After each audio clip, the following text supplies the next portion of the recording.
Bonjour, bonjour, c'est Monsieur Mage. J'espère que ton portefeuille se porte bien. Normalement, c'est quand même plutôt le cas vu ce qu'on a vu dernièrement. Et je me suis dit que c'était peut-être l'occasion de refaire un tour de ce qu'on peut faire avec des stablecoins aujourd'hui. Parce que même si c'est pas là maintenant tout de suite, à un moment tu vas de nouveau avoir des stablecoins et tu vas certainement te poser la question, mais qu'est-ce que j'en fais de ces trucs? Pourquoi je le sais? Eh bien tout simplement parce que je me pose exactement cette même question. Alors je voulais faire un petit tour d'horizon de ce qu'on peut faire avec des stablecoins à droite à gauche, que ce soit du farming, des airdrops ou même des choses qui n'ont pas grand chose à voir. Juste avant de commencer la vidéo, petit disclaimer, ce n'est pas parce que ce sont des stablecoins que tu poses dans la DeFi qu'il n'y a pas de risque. Et ça, faut en être conscient et il faut également appliquer une gestion du risque qui va bien. Pour te donner un exemple, récemment j'avais posé des stablecoins sur Polter parce qu'il y avait environ 20%, et ben malheureusement du jour au lendemain le truc s'est fait hacker et donc il n'y a plus rien. De mon côté, je soupçonne que c'est très clairement un truc d'insider et qui joue la comédie en faisant semblant d'avoir alerté la police, tout ça. Pas de gros espoir de revoir les fonds, peut-être que Phantom va redistribuer via son airdrop une partie aux gens qui ont été affectés, peut-être, je ne sais pas. Donc tout ça pour te rappeler que la gestion de risque c'est super important et qu'il ne faut jamais mettre tous ses œufs dans le même panier. Et juste être ok que malheureusement parfois tu peux être au mauvais endroit au mauvais moment. Là où le risque est plutôt faible quand on va parler de gros projets. Je sais pas, par exemple poser des stablecoins sur AV, il n'y a pas de gros risques. Tu vas chercher des petits projets qui peut-être ont plus de yield, plus tu vas prendre de risques. Voilà, c'est tout pour le petit disclaimer, garde juste bien en compte que la gestion du risque c'est important. Ok, on commence par Base. L'intérêt de poser des stables sur Base, c'est que ça pourrait jouer pour un airdrop de Base et également pour un airdrop de la Super Chain. Et si t'as regardé la vidéo d'hier, tu sais que je suis particulièrement bullish sur ces deux airdrops là. À mon avis, c'est un bon combo à aller chercher. Alors il y a plusieurs positions qui me font l'œil là-dessus. La stratégie vraiment classique, c'est de venir déposer sur AV et puis de faire des boucles si t'as envie de faire des boucles ou alors d'emprunter, etc. J'en profite pour mentionner que leur nouveau site de présentation est juste énorme. Vraiment, j'adore, c'est trop smooth. Il y a pas de mots pour l'écrire. C'est vraiment parfait. Je suis très impressionné par le design, j'aime beaucoup. J'aimerais par contre voir la même chose du côté de l'application. Ceci étant dit, sur AV, on peut retrouver quelque chose d'assez sympathique avec du 13-14% juste ici. La version USDBC, elle est généralement moins populaire et donc a généralement un pourcentage un petit peu plus faible, mais c'est également possible d'aller dessus. À savoir que l'USDBC, c'est le stablecoin de Base. Faut pas non plus oublier que les intérêts sont variables et si on regarde sur les 30 derniers jours, la moyenne est à environ 8,4% d'APY. Alors on est d'accord, c'est loin d'être mauvais, mais c'est un petit peu moins impressionnant que 13,40 comme on peut le voir là tout de suite. Généralement, plus il y a de volatilité sur le marché, plus l'APY va être intéressant, car les gens vont venir emprunter du stablecoin pour le swapper dans une autre crypto, et espérer en tirer un profit. On est donc ici sur un play très classique. Et si tu veux aller un petit peu plus loin, il y a des combos assez sympathiques à faire. Tu peux par exemple emprunter ici de l'Ether à 2,5% pour le swap en super haut Ethereum et là choper 10% dessus. Pareil, ici ça permet de choper 7% de yield supplémentaire en échange d'un risque plus important. Ça veut également dire que tu devras gérer ta position pour ne pas te faire liquider. Car si le prix de l'Ether monte trop par rapport à tes stablecoins que tu auras posé dessus, eh bien ta position pourrait être liquidable. Voilà, ça c'est vraiment une stratégie très classique qui généralement fonctionne plutôt bien. Deuxième alternative dont j'ai également déjà parlé sur la chaîne quand j'avais fait la vidéo sur Aerodrome, il s'agit d'Extrafi sur Base avec le lending d'USDC qui propose une moyenne sur 30 jours un petit peu plus élevée qui elle est à 10,6% d'APY.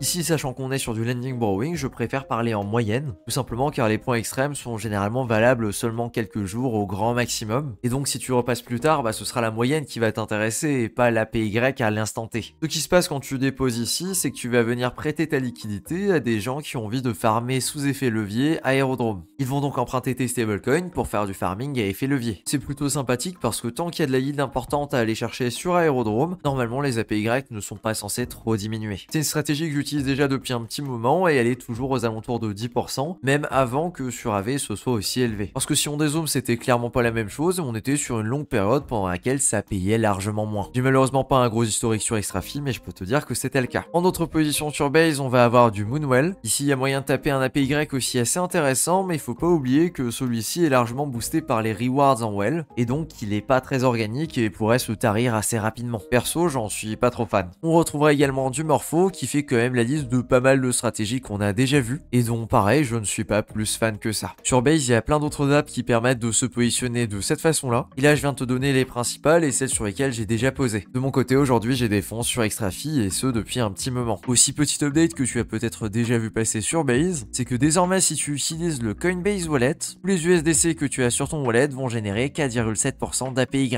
A priori, c'est déjà live. Alors de mon côté, j'utilise pas Coinbase Wallet et même si c'était le cas, c'est un petit peu faiblard par rapport à ce qu'on peut trouver en ce moment à droite à gauche sans prendre des risques abusés. Donc ça m'intéresse pas plus que ça, mais si t'as des stables qui traînent sur ton wallet, peut-être que toi ça te plaira. On enchaîne ici avec un deuxième écosystème, un écosystème écosystème dont j'ai déjà parlé dans la vidéo d'hier. Pas de surprise ici, il s'agit de Fuel. Il faudra passer par Ethereum Mainnet et bridger de l'Ether ainsi que des stablecoins. Et ici, il y a moyen de générer des points pour leur campagne. Alors je vais pas tout redétailler dans cette vidéo, il y a une vidéo qui parle de Fuel sur la chaîne et il y a la vidéo d'hier qui fait une petite update. Sache juste que sur Fuel, il y a un projet qui permet de faire du lending borrowing qui s'appelle Swayland et que sur celui-ci, tu peux choper jusqu'à 14% d'APY plus le fait que ça va jouer pour l'airdrop, sachant que celui-ci sera basé sur la liquidité que tu vas poser sur la blockchain. De mon côté, je suis positionné sur Swayland, mais pas en stablecoin, plutôt en Ethereum. Ici, c'est un truc assez niche sur un projet qui a quand même levé une grosse somme, donc comme d'habitude, quand tu poses sur ce genre de projet, c'est à tes risques et périls. D'autant plus que l'écosystème de Fuel est quand même assez particulier, parce qu'un petit peu à l'image d'un site, ton wallet va avoir une adresse particulière et pas ton adresse classique. Voilà, si jamais ça t'intéresse de creuser, sache que c'est une position possible. On l'a également vu hier, mais j'avais pas extrapolé, du côté de Starknet, en ce moment, il y a une pool qui est assez intéressante avec l'USDC DAI. Ça se passe sur Ekubo, il y a jusqu'à 20% qui sont distribués en dollars Stark. Tu noteras ici les différents paramètres qui permettent d'affiner la position et qui vont venir influer sur la yield. Cependant, même à plus ou moins 0,51%, on reste à 18,66%, ce qui reste très sympathique. Je vais également parler d'un de mes plays préférés en ce moment avec un certain Colend, sur lequel poser en stablecoin apporte des APR qui sont absolument déments. Et ça s'explique parce que de l'autre côté, il y a des whales qui sont prêtes à emprunter ces stablecoins à des taux qui sont absolument aberrants. AZK a fait une vidéo complète à ce sujet et donc je te recommande de la checker, ça pourrait t'intéresser pour avoir tous les détails concernant ces positions. Moi de mon côté, sur celui-ci, je suis positionné depuis un petit moment. Même s'ils bougent, en moyenne, ils sont entre 20 et 40%. En ayant une position sur Colend, tu participes à l'airdrop de Colend. Bon, c'est un airdrop de projet de lending borrowing, tu connais, en général, c'est pas les trucs les plus fous au monde. Mais un petit bonus d'APR, ça se prend toujours. À noter également qu'en déposant sur Core, tu participes à des petits airdrops qui ont lieu de façon assez régulière dessus et qui permettent d'optimiser encore un petit peu plus la yield que tu peux en tirer. Si c'est quelque chose qui peut t'intéresser, je te mettrai tous les liens en description. Je précise également qu'au niveau du bridge, c'est plutôt sympathique parce que ça passe par Layer 0. Tu peux le retrouver juste ici. Il faudra sélectionner tes blockchains de départ ainsi que ton token de départ et ça bridgera automatiquement vers Core. A savoir qu'il faudra passer par un autre bridge pour faire le retour et celui-ci passant également par Layer 0. Ça me paraît être un play vraiment très sympathique du côté des stablecoins et ouais, j'ai quand même pas mal de fonds là-dessus. Dans cette vidéo, on va également parler de DYDX avec qui je suis en collaboration commerciale pour cette vidéo. Et non, on va pas parler de faire des trades avec leur plateforme. Tu sais bien, on a parlé des stablecoins. Ils ont fait une énorme update récemment qui a rajouté pas mal de nouvelles fonctions. L'une d'entre elles s'appelle Megavolt et elle permet à toi comme à moi de déposer dessus pour générer des intérêts. Voilà, il est disponible juste ici. Je vais déposer dessus et en attendant que le dépôt se crédite, je vais t'expliquer comment ça fonctionne. Petit disclaimer, j'ai posé bien plus que ce que j'ai déposé là sur un autre compte dès le lancement. Parce que généralement, ces petits trucs là, ça print pendant les premières semaines, voire même les premiers mois. Je vais juste commencer par faire mon dépôt, je vais sur Deposit, je suis au départ de la blockchain Base, impeccable Base USDC, je dépose tout, je donne un approve et je valide mon dépôt. Si tu n'as pas déjà un compte, quand tu vas faire ça, il te demandera d'en créer un. Ici j'ai donc le petit pop-up qui me dit que c'est en cours de dépôt, pas de souci, j'ai juste à patienter. Et en attendant, on va parler de cette chose et on va voir comment ça se présente. Il faut savoir que c'est un vault qui sert de liquidité aux différents marchés sur DYDX et qui permet d'appliquer différentes stratégies aux fonds qui sont déposés dessus. La liste totale des stratégies et tout ce qui est sur le vault, elle est disponible ici. Alors ouais, ça en fait un paquet, des pages, il y a 130 positions actives actuellement. Et l'intérêt là derrière, c'est qu'une partie des frais qui sont générés par le vault, que ce soit du market making, les pertes des traders, etc., soient redistribués aux personnes qui vont venir déposer dessus. Il s'agit donc bien ici d'une stratégie qui est appliquée à des stablecoins.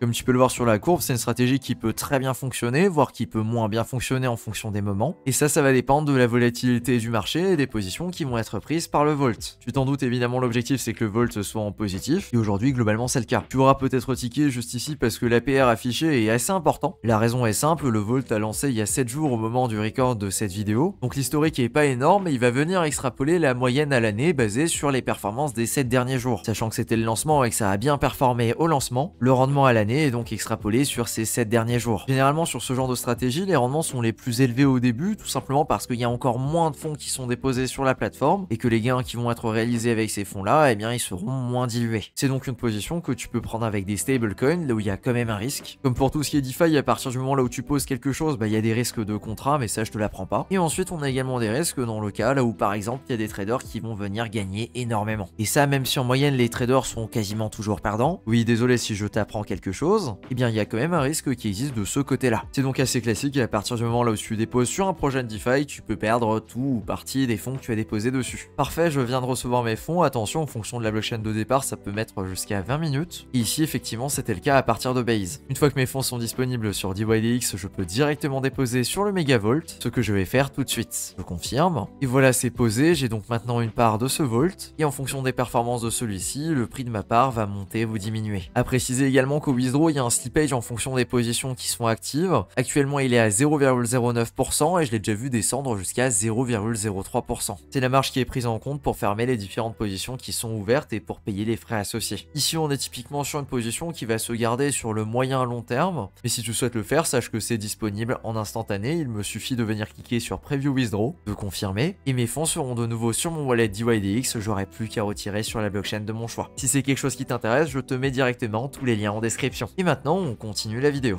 On continue notre recherche de yield sur les stablecoins avec ici un certain Kamino sur Solana qui en ce moment propose des intérêts assez importants sur le JLP Market avec jusqu'à 20% sur de l'USDC plus la possibilité d'être éligible à potentiellement un autre airdrop de Kamino. Attention cependant, quand on zoome dessus, on se rend compte que la moyenne sur 30 jours est plutôt à 8,85%. Donc juste à prendre en compte que c'est variable, je t'affiche la stat juste ici. Sur le marché standard, on est plutôt sur du 10% ici. Et dans le cadre de l'USDT, par contre, ça monte bien plus haut, là où on dépasse carrément les 30%. Pareil à préciser que c'est vraiment des pics et qu'en moyenne, on est plutôt sur du 9% par ici. Je mentionnerai également que sur plusieurs marchés, on a des taux qui sont très intéressants sur le PYUSD, qui est le stablecoin de chez PayPal. Peut-être aussi parce qu'il bénéficie d'un petit boost juste ici. Tu te poses peut-être la question de ce qui se passe du côté de margin fee et c'est totalement légitime. Alors j'ai fait un petit tour dessus pour toi et globalement, c'est plus ou moins la même chose. Avec des taux ici qui sont vraiment négligeables sur tout ce qui est autre que USDC et USDT. J'ai par contre pas l'impression que je peux avoir la stat historique, donc c'est bien dommage. À savoir que c'est un projet qui a un modèle à points qui est live depuis waouh,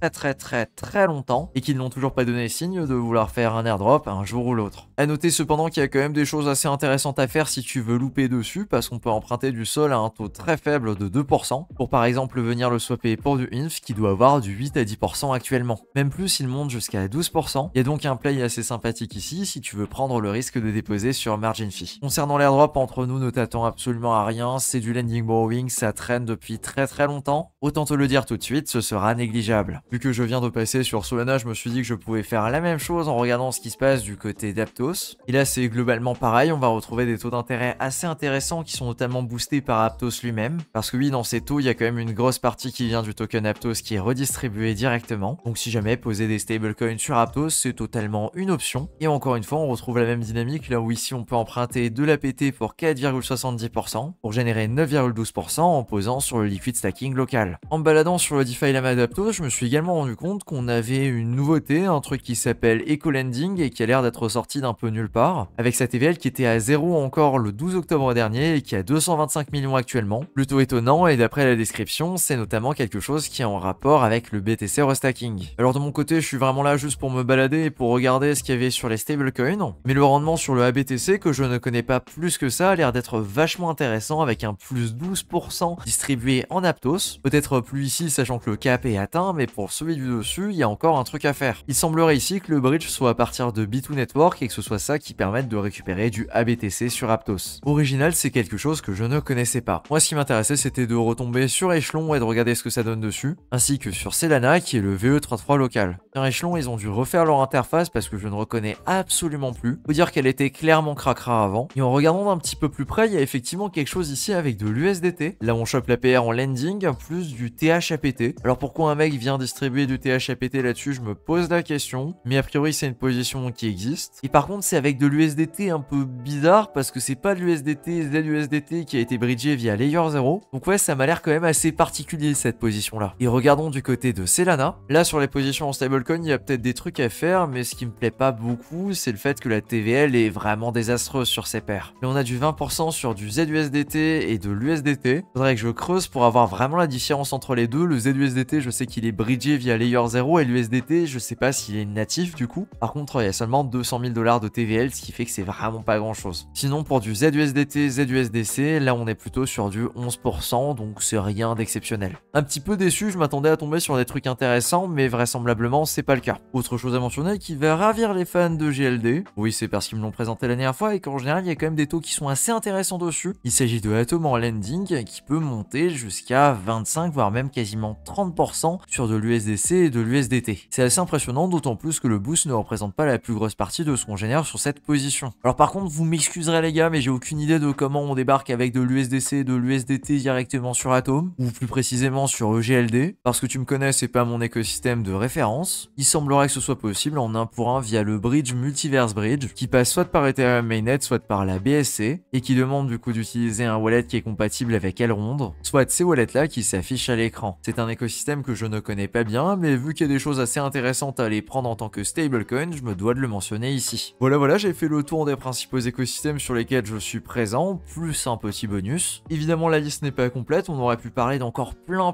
d'autres choses, notamment un certain Hyperliquid, GMX ou encore le JLP, qui sont vraiment sympathiques en ce moment. Il y a également d'autres écosystèmes que j'ai certainement zappés, sur lesquels il y a également des choses assez intéressantes à faire, peut-être sur Sui et plein d'autres. Vraiment, pour les gens que ça intéresse, il y a certainement des trucs à faire dessus. Donc si t'es sur des blockchains ou des écosystèmes vraiment spécifiques, il y a certainement des trucs dédiés aussi. Pour ça, je t'invite à te renseigner sur les dApps qui fonctionnent bien dessus en passant par un certain DeFi Lama ou équivalent si c'est pas pris en charge. Je rappelle que c'est toujours très important de gérer son risque, même quand on bosse avec des stablecoins, et que tu ne veux absolument pas avoir tous tes œufs dans le même panier. Voilà, c'est tout pour cette petite vidéo. Tu n'as pas déjà vu la vidéo d'hier qui fait un énorme récap sur tous les airdrops dont on a parlé récemment ou pas? Eh bien, je te recommande de la regarder, je te la mets à l'écran. Et sur ce, je te dis à plus. Ciao!